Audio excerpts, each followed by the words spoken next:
welcome back to 13 Days of Silence, the podcast, Living in the After. I'm Terry Lynn, your host. Last week, we left Michelle at the hospital after watching her husband Lee suffer what would later be described as a widowmaker right in front of her. She arrived at the hospital believing he was going to be okay. He was not. Lee did die that day, and Michelle left the hospital without him.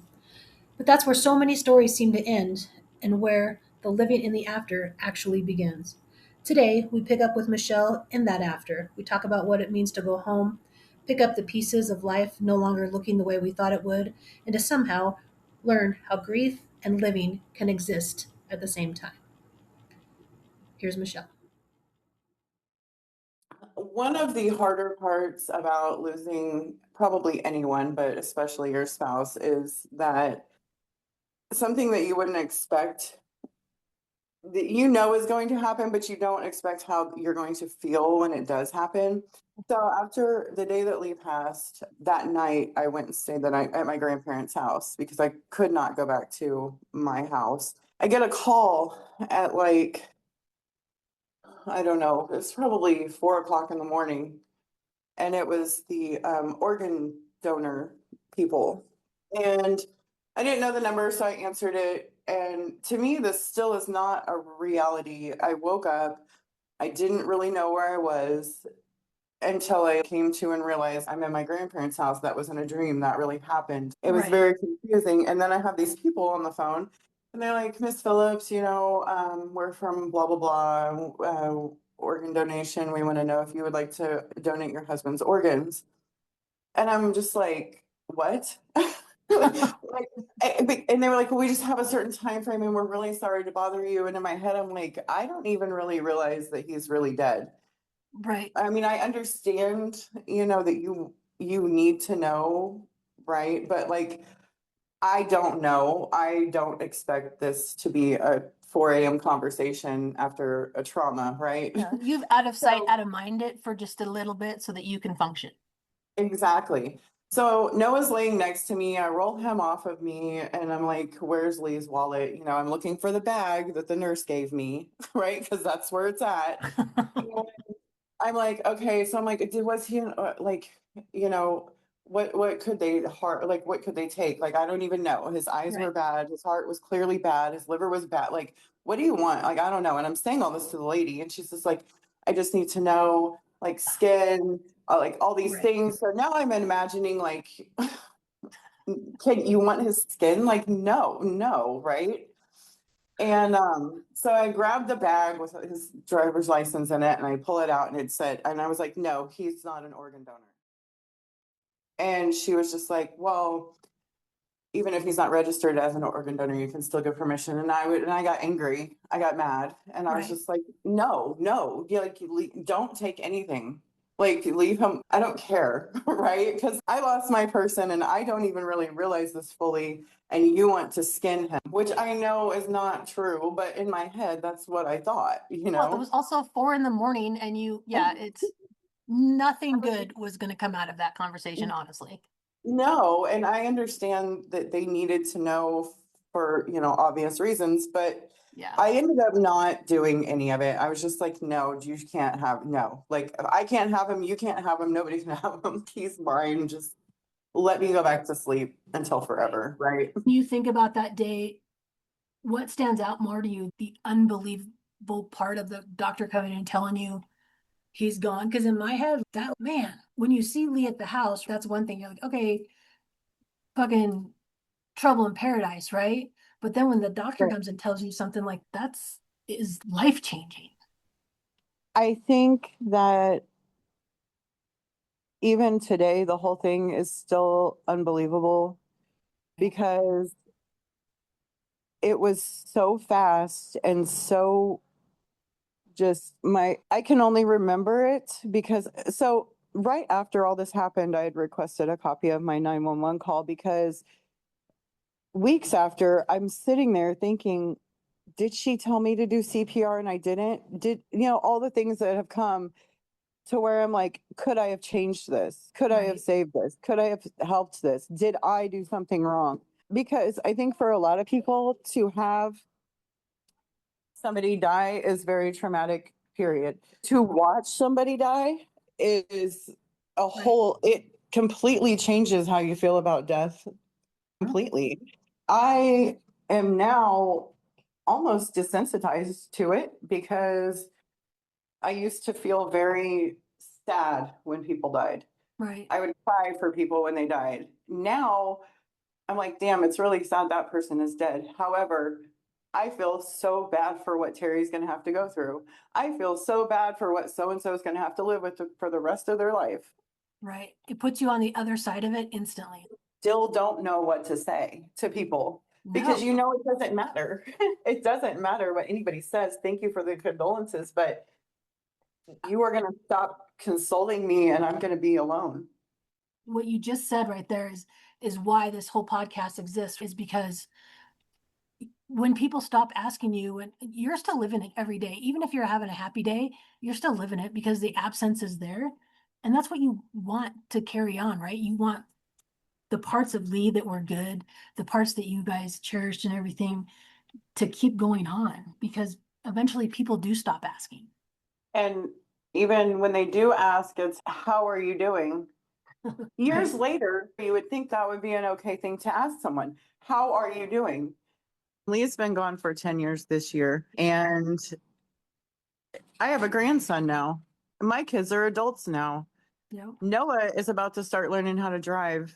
It's like all these moments in life that you're supposed to be happy, and you are happy. But at the same time, when Josiah was born, that's my grandson, his grandpa should be here. Yeah. He should have been at the hospital with me. We should have been doing these things together. My daughter should have her dad. My Yeah. sons should have been learning how to be a man from him. And everybody's life would have been completely different. But you had to fucking die. Right. You know, like, how dare you leave me here to try to do all of these things and try to be happy, and you're gone. And I think that's the biggest misconception. And I think the biggest thing that I've had to be okay living with is that grief and happiness for me just coexist together.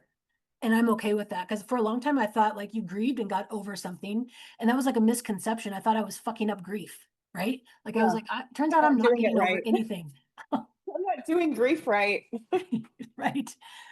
But I think that's the thing. And I think that isn't spoke about enough is that you don't, in my opinion, you don't have to get over it. And getting over it is actually, I think that's doing an injustice that for me, the life was big enough that I'm not going to get over you being gone. I can live maybe with it, but I'll never get over it. Well, yeah, and it's like I was telling you earlier, it's very weird those first days afterwards because you're still getting up, showering, taking care of your kids, feeding them. You're still just going on with life because you have to. There's an underlying feeling of something is missing. Also, what we were talking about earlier, I feel like that time frame where we were together was a dream because I was a single mom before Lee for years, and then there you were, and you were everything that I wanted, and you fit perfectly with my life, and we made a life together. Right. And then you died, and I went right back to being a single mom again that was had to rebuild her life again. Right. So with the older three kids, their dad lives in Florida and he wasn't around. So I already had to do the first day of kindergarten by myself with Yeah. them. Right. And now Noah's about to start kindergarten. So Lee died in April. Noah starts kindergarten in August. And here I am again. It wasn't hard for me to go back to the way things were before Lee because I had already been living that for the majority of my life as a parent. And now I'm back here, which And it's really survival mode. Those are it things that is. you don't you hear about it, right? People talk about it and people listen to our podcast and be like, oh, survival mode. Unless you're in it, to begin with, if you're in it, you don't know you're in it. I feel like it's not a No. victim mentality or anything like that. It's literally just doing what you need to do to function, to get through, to not be a burden on someone else. You know, you still have to make the meals, get your kids ready, and do things. So it's treading this fine line of feeling overwhelmed, but still needing to do it.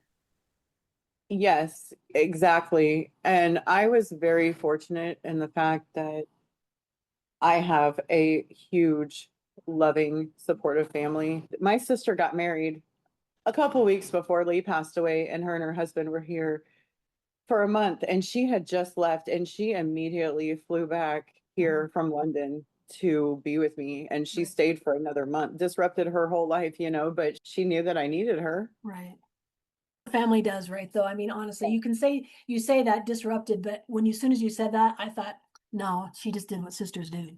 Yeah, and it wasn't just her. I had such a tremendous amount of support from anybody who knew Lee and I. But But that's what makes you guys real. And honestly, that's yes, what makes it even more heartbreaking when I always call it the Paul Harvey, the rest of the story. When you know yeah. the whole thing, it makes a tragic event even harder because, when you work and you genuinely do find that kind of love, it just sucks and it just doesn't seem fair. I mean, all of the things, right? Like life isn't fair, don't we all know? But still, it makes you wonder. I question a lot of things. My believingness in whatever's out there in the world changes with the wind. Well, yeah, because you think like, why would you give me something so great and then just put me right back 10 steps Right. backwards? Like, why even do this? Why would this even have been in my life if I wasn't meant to have it? Right. But I was meant to have it. Right. And it was so I could learn that, you know, somebody can love you this way and somebody can respect and cherish you in this way. And you just have to not settle for whoever's going to make you happy momentarily because, like I said, Lee and I have known each other since 1998. Right. And then we got married in 2014. And what's also odd is that so Lee died April 30th. On April 25th, he sent me a text randomly that said, "Hey, happy year and a half anniversary." Because we Which got is married October 25th, which is insane in right. hindsight Like, because why would he say that? you weren't going to be here Yeah. to tell me that. And so that kind of brings me to the next part of getting through it. It's not easy to get through. But now, being a decade out, what would you highlight over the last little bit of the years? Describe, if you can, going from that moment and then to the middle of it to being in a place where you are today, able to talk about it and let other people know that you're not alone in these moments. It's just people don't talk about it enough. I would just say that you should never feel like a burden or just, I think a lot of people get to a point where they're like, should I continue talking about this thing and this person? Right. Because everybody's probably tired of hearing about it. Hmm. But the people who love you won't ever feel that way. Yep. Literally have a bad day where that's all you think about. Yep. Because some days I know that you're a lot like me and we don't have pity parties for ourselves very often, but some days, man, I just get really fucking sad and mad. And I do feel sorry for myself because it's hard. It's not an easy road to hoe. And I don't know. Sometimes I wish we didn't have to do it, but here we are doing it, doing a good job. I always say, like, when other people lose people, I don't know what it's like to lose my mom or my dad or Mhm. my grandparents. I still have all those people, my children. I don't know what it feels like to lose that person Mhm. because I'm sure every single one of those things is different. Right. None of them are the same. Oh, for you to say, well, not you because you've lost both, but for somebody to tell me, oh, I lost my son, Right. that's not comparable to me losing my husband. That is to me way, way worse, And it's completely different. And what's weird, and not to go into my thing, but like this is probably going to sound weird, but there's times since Riley was murdered that I forget that my husband was killed. Like it Yes. outweighs it so much that I can't, I've lost both my parents, I've lost all my grandparents, and some of that stuff. doesn't exist because once Riley was killed, it trumps everything. It's just, Yeah, but it doesn't make no, it any less hard because up until that moment, losing my husband was the worst thing that ever happened to me, right? So it's like in recovery, you can't bottom compare. You can't be like, well, what got you here? right, Whatever got you here. And that was the worst moment, period. right. Yeah, and I hope the worst thing that ever happens to me is losing Lee Right. because, I don't want something worse than that. I think we're built strong enough to deal with whatever's coming, you Well, know. and that's the other thing that I was just going to say. The amount of times that you hear the words, you are so strong, is literally Right. insane because you only see what I let you see. And then when I'm a mess, it's like, oh my God, she's still, Yep. crying about this. So we just had Lee's 10-year anniversary Right. and we always celebrate him on his birthday. And then I always do something for myself on our anniversary by Right. myself. So his birthday, our anniversary, and his death date, I always spend with the kids because why wouldn't I? Right. And we always do something that he would have loved to do. I think that's So awesome. I think that's a healthy way to keep someone's memory alive. You're not trying to be boohooey and it's not like a grief moment. It's a celebration of life, honestly, yeah, and being and- thankful for what you had when you had it. And I think that teaches your kids a good moral in life too. They'll appreciate what you have while you have it. When because you never know. How cliche yeah, is that, right? Like you never know what the last day is. All these things that you and I have both heard, I roll my eyes sometimes, but people don't know what to say. And I know you said that. And I just take everything with a grain of salt. I had written a thing shortly after Lee died about how when you watch a movie and you see like a woman that's lost her husband and she's just like laying there staring at the wall and all these things, they're not real. That's not what it's like. Mhm. It's not the Hollywood version of death. It's like completely different. It's something that I really, really hope that people never have to experience ever. Right. You just can't compare any story. And, that's why yours is special and unique because it's yours. It's you lived it. Nobody else can have the same one as you. And nobody else is going to tell Lee's story the way you do. Noah at some point will have a different version of, what he remembers about his dad and the good times, and his favorite thing will probably be different than what you think his favorite thing is. So, Yeah, so Noah does not talk to me about Lee because I think Noah he was 4. right. And I think that what he remembers from my point of view is that this makes me sad. This Yeah, makes my mom sad. And this is something that my mom has struggled with pretty much my whole life, right? right. Yeah. Um, so he doesn't talk to me about Lee. He doesn't ask questions. He just, is a 14-year-old boy at this point. But the Yeah. other day, for the very first time ever, we were sitting here and I said, I miss your dad. And he looked at me and he said, I do too. And that was it. Like, that is the first time he has ever, ever said something in reply to that. Because normally he'll just hug me and say, I know, Yeah. and then go away as quickly as possible because he didn't want the emotion. Right. This time he did it. And it And was kind of a special moment for me because it's like, okay, maybe at some point we can start talking about this because there have to be questions. There has to be something you want to know. There have to be things. But we talk about Lee so much that no one knows what kind of person his dad was. Everybody loved him. I have never met a person that was like, Lee Phillips was an asshole to me.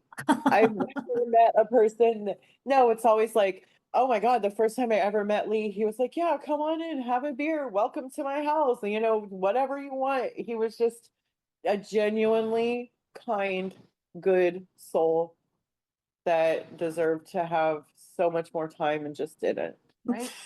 And The other thing that was very shocking to me was weeks after, like 4 to 6 weeks after, like all the drama of the funeral's done, I'm by myself. I'm like trying to learn how to be a person without my person again. Right. And I get the autopsy report in the mail. So I open it and I'm reading it, and it's a if you've never seen one, it is a very detailed, basically inventory of the person you love's entire insides, Yes. right? Weights, fluids, like all of these things, these words you don't understand. So I'm like reading it section by section, Googling things that I'm like, what the hell is that? Just all of the, I Because just, it doesn't come with instructions. It's literally like just they're like, oh, print this off and send it to whatever the home address is. yeah, send it to this lady so she can read, that her husband's heart was like twice the size that it should be. So that was very weird to get through. And Yeah. I think I actually had to stop reading it and come back and try to, because I just had to take a break from it. But I wanted to know, like, why? Right. What caused this thing to happen to us? And it ended up being he had a heart attack. It was called a widowmaker. Right. Oh, that's what they call it. And at 37, that's just something that you don't expect, to happen. No. And what was even crazier is that we had just been to our primary care physician and had physicals in January. So he died in April, and we went in January. And everything was fine. So Mm. once I found that out, I freaked out, made a doctor's appointment, and I went to talk to our doctor about all of this, and she said I had no indication that this would have even been an issue. Right. Had you said there was blood flow issues, numbness, tingling, all of these things, I would have had him get a cardio scan. But since none of those things were happening, I didn't. And like, I'm really sorry. And Well, because he's 37. I mean, you just it's just not even on the radar. which is something that I think people need to know. And if you have a You, history of it, or even if you don't know your history, you should insist on it because you should get a baseline of where you're at for when you're older. yes. So when she told me that, so she was like, but here's a pamphlet you can set up to have a cardio scan, because now I'm like, oh my God, well, what if I have a heart attack? Like just Yes. the thoughts that my kids are gonna have nobody, which is not true, but no parents. And Right. so she referred me to St. John's, and I had a cardio scan. And I cried the whole time, because all you do is you lay down on a machine and they stick the little stickers all over your chest. You go into a machine for 30 seconds and then you're done. And then they send you a full report of your entire heart. And I was like, if only, here we go Right. back to the if only we had known Right. this little simple $50 at the time test that took 30 seconds, I could have my husband. Right. There would have been something that could have been done about this. But if you don't know that, you don't know that, right? No. And I think that's like part of like what this podcast is going to be. I think eventually there's going to be little nuggets of every one of them that has something that's just not on your radar until it's too late. Yes, exactly. And I think that, if you are a person that has even if you're not a person that doesn't have worries, I think that everybody, and I've told everyone, get your heart checked, because you don't know. Right. You don't know. And You it's don't so know. simple and it's so cheap. It And it took 30 seconds, and I'm in there crying, and the people are like, "Oh my God, like what is wrong with this chick?" And I told them, like, my husband just died and he had a heart attack and he was 37, and if he had done this back in January, this might not be my reality right now. I will never stop celebrating Lee on his birthday or his death anniversary, because that is a very important to my children. They Mhm. need that. I need that. My grandson, I would like to know, even though Lee isn't physically here, that he did have a person in his life that is absent, that he would have hung the moon for this kid. I want them to remember these things. I want to keep his memory alive for them. And they keep his memory alive for me. There's a lot of things that they remember that I don't. And there's only so far that pictures and videos get you, because at a certain point, I'm 43 now. Lee died when he was 37. I'm now older than you ever got to be. I have now been without you longer than I got to be with you. Yeah. And there's only a certain amount of memory that you have, and it gets to the point where there's no more memories made, and that's hard. Just a couple things that people listening to this and never knew Lee. What were a couple things that you'd want some people to remember? Just to be a genuine person, like he was kind to everyone. And I think that when you are no longer here, the things that people really remember about you is how you treated them. Like I said previously with Lee, nobody has ever said your husband was such an asshole. Not that I think that they would say that to me at this point, but just no matter where they came from, no matter what they did for a job, no matter how they dressed, it didn't matter. He just accepted everyone for who they were Yeah. until they showed him something different. And then he didn't even care about that. He just moved on with his life from them. I'm almost jealous that he had that ability because I do not. Yes, that's a hard trait to have. Like with him, if his friends were messing up, he would tell them. And if he was messing up, they would tell, and there would never be an argument about it. It was just like, hey, man, what the fuck? You're Mhm. doing some dumb shit. You need to fix it.